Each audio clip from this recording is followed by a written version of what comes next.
ఓం నమ శివాయ శ్రీమాత్రే నమః.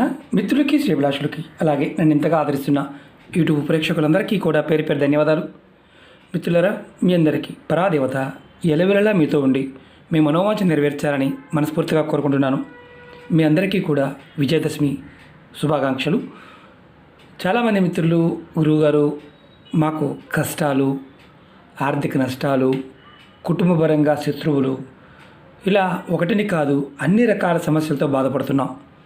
ఏదైనా ఒక్క పరిహారం చేస్తే బయటపడే మార్గం చెప్పండి అని చాలామంది అడగడం జరిగింది. మీ అందరి కోసం ఈరోజు గురువారం రాత్రి 9 గంటల నుండి రాత్రి 12 గంటల మధ్య ప్రాంతంలో మీరు ఈ చిన్న ఉపాయం చేయండి. చాలా చిన్న ఉపాయం. మన ఇంట్లో ఉండే లవంగాలు, ఇలా పువ్వున లవంగాలు కావాలి, అలాగే ఒక నల్లటి దారం కావాలి. ఈ ఉపాయానికి చాలా చిన్న ఉపాయం. ఎలా చేయాలి, ఏ విధంగా చేయాలి చెప్తాను, ఆ విధంగా ప్రయత్నించేయండి. ఇప్పుడు మనందరం కూడా నవరాత్రుల్లో ఉన్నాం.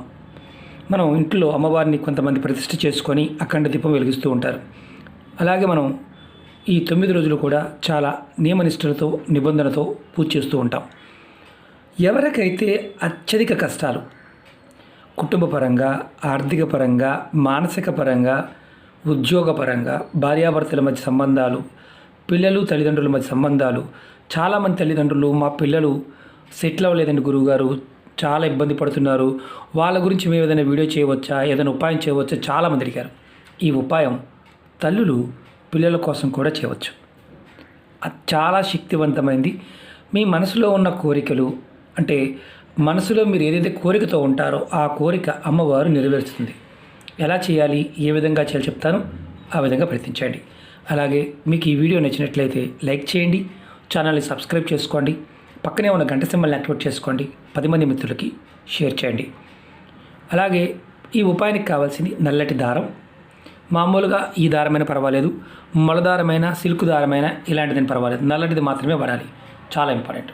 అలాగే లవంగాలు, పువ్వున లవంగాలు కావాలి. మీ ఇంట్లో ఎవరైతే సమస్యలతో బాధపడుతున్నారో వారు చేయవచ్చు. వేరే మీ కుటుంబ సభ్యులు విదేశాల్లో ఉన్నారు, వారి ప్లేస్లో కూడా మీరు చేయవచ్చు. ఇది రాత్రి 9 నుంచి గురువారం రాత్రి 9 నుంచి 12 గంటల మధ్యలో చేయండి.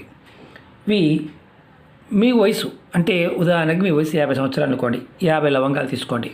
మీ పిల్లల వయసు 25 సంవత్సరాలు, ఉద్యోగంలో సెటిల్ అవ్వలేదు, కష్టాల్లో ఉన్నారు, మీరు మీ కుటుంబ సభ్యుల గురించి కూడా చేయవచ్చని చెప్తున్నాను, అందుకే చెప్తున్నాను.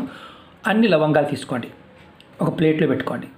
ప్లేట్లో పెట్టుకొని మీరు మీ పూజా మందిరంలో అమ్మవారి ముందు లక్ష్మీ, దుర్గా, చండి ఎవరైనా సరే ఆవు నేతితో దీపం వెలిగించండి. దీపం వెలిగించిన తర్వాత మీరు ఒక్కొక్క లవంగా తీసుకోండి, ఒక దారం తీసుకోండి. నేను చూపిస్తాను, మామూలు శాంపుల్ చూపిస్తున్నాను. ఎంత ఉదాహరణకి ఒక 50 సంవత్సరాలు అనుకోండి, 50 సంవత్సరాల వయసు, 50 లవంగాలు తీసుకున్నారు, పక్కన పెట్టుకున్నారు. దారం తీసుకోండి. దారం తీసుకొని ఒక లవంగా పట్టుకోండి. ముందు దీపారాధన చేయండి. దీపారాధన చేసిన తర్వాత అమ్మవారికి మనసులో సమస్యలు, కష్టాలు ఎవరికైతే ఉన్నాయో అవి తీరిపోవాలని కోరుకోండి, ఐశ్వర్యం కావాలని కోరుకోండి. తర్వాత లవంగ చేతితో పట్టుకొని ఓం దుమ్ దుర్గాయ నమః, ఓం దుమ్ దుర్గాయ నమః అనే మంత్రాన్ని మనసులో అనుకోండి. ఒక్కసారి, ఒక్కొక్క లవంగానికి ఒక్కసారి.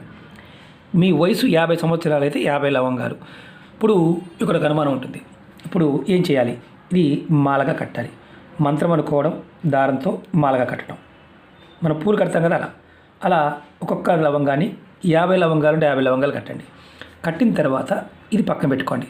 మా ఇంట్లో 4 ఉన్నారు గురువుగారు, మరి 4 పరిస్థితికి అలా ఒక్కొక్కరికి ఎంత వయసు ఉంటుందో అన్ని లవంగాలు తీసుకొని మాలగా కట్టి పక్కన పెట్టండి. పక్కన పెట్టిన తర్వాత అమ్మవారికి ఈ మాలని ఎదురుగా అక్కడ అమ్మవారి పట్టం ముందు పెట్టండి. పెట్టి మీరు నమస్కారం చేసుకోండి. వారి సమస్యలన్నీ తీరిపోవాలి, వారి కష్టాలన్నీ తీరిపోవాలి, మంచి ఉద్యోగం రావాలి, ఐశ్వర్యం కలగాలి, వ్యాపారం బాగా నడవాలి, మీ అందరికి మీరుగా చేసినా అలాగే కోరుకోవాలి. ఆ తర్వాత ఏదైతే మాలగా కట్టారో ఈ మాలని అమ్మవారి పటానికి వేయండి. మాకు విగ్రహం ఉంది గురువుగారు, విగ్రహానికి వేయవచ్చు. ఒకటి గుర్తుంచుకోవాల్సింది ఏంటంటే, ఎవరి కోసం అయితే చేశారో, అంటే మీరు మీ ఇంట్లో లక్ష్మి ఉంది, దుర్గా ఉంది, చండి ఉంది, 4 పటాలు ఉన్నాయి, 4 కోసం చేశారు. ఆ 4 మరి పేర్లు తెలియదు కదా, వాళ్ళకున్న కోరికలు పాయింట్ చేశారు కదా. ఆ 4కి ఏదన్నా ఒక్కొక్క దానికి ఏదైనా పేపర్తో కానీ ఎక్కడైనా సరే ఒక గుర్తు పెట్టుకోండి. ఎవరిది ఒక పెద్ద అబ్బాయిది, చిన్న అబ్బాయిది, పాపది, ఇలా గుర్తుపెట్టుకోండి. తర్వాత ఈ మాలని అమ్మవారి పటానికి అలా ఈరోజు రాత్రి వేసి అలా ఉంచేయండి. వారి సమస్యలు తీరే వరకు ఈ మాల అమ్మవారి పటానికి ఉంచవచ్చు, సపరేట్గా ఉంచవచ్చు. సమస్య తీరిపోయింది, ఇల్లు కావాలనుకున్నారు, ఇల్లు వచ్చింది, అప్పుడు ఈ మాల తీసుకువెళ్ళి ఎక్కడైనా సరే పారే నీళ్ళల్లో వదిలేయండి. పారే నీళ్ళల్లో మాత్రమే వదలాలి, చెట్టు దగ్గర పెట్టకూడదు. ఆ కోరిక తీరిన తర్వాత, కోరిక తీరలేదు ఈ సంవత్సరం ఇప్పుడు వేశారు, మళ్ళీ పండగ వరకు కూడా మీరు ఆ మాల అమ్మవారి పటానికి ఉంచవచ్చు. ఒకవేళ మీరు తీసేద్దాం అనుకుంటే ఈ మాల తీసుకువెళ్ళి కంపల్సరిగా పారే నీళ్ళలో వదలండి. మన ఇంట్లో ఉండే లవంగాలతో చాలా విశేషమైన ఫలితం ఈరోజు చేస్తే కలుగుతుంది. ప్రయత్నపూర్వకంగా చేయండి, ఖచ్చితమైన ఫలితం అమ్మవారి అనుగ్రహంతో వస్తుంది. అలాగే మీకు ఈ వీడియో నచ్చినట్లయితే లైక్ చేయండి, ఛానల్ సబ్స్క్రైబ్ చేసుకోండి, పక్కనే ఉన్న గంట సింబల్ని యాక్టివేట్ చేసుకోండి, 10 మంది మిత్రులకి షేర్ చేయండి. ఓం నమః శివాయ, శ్రీమాత్రే నమః.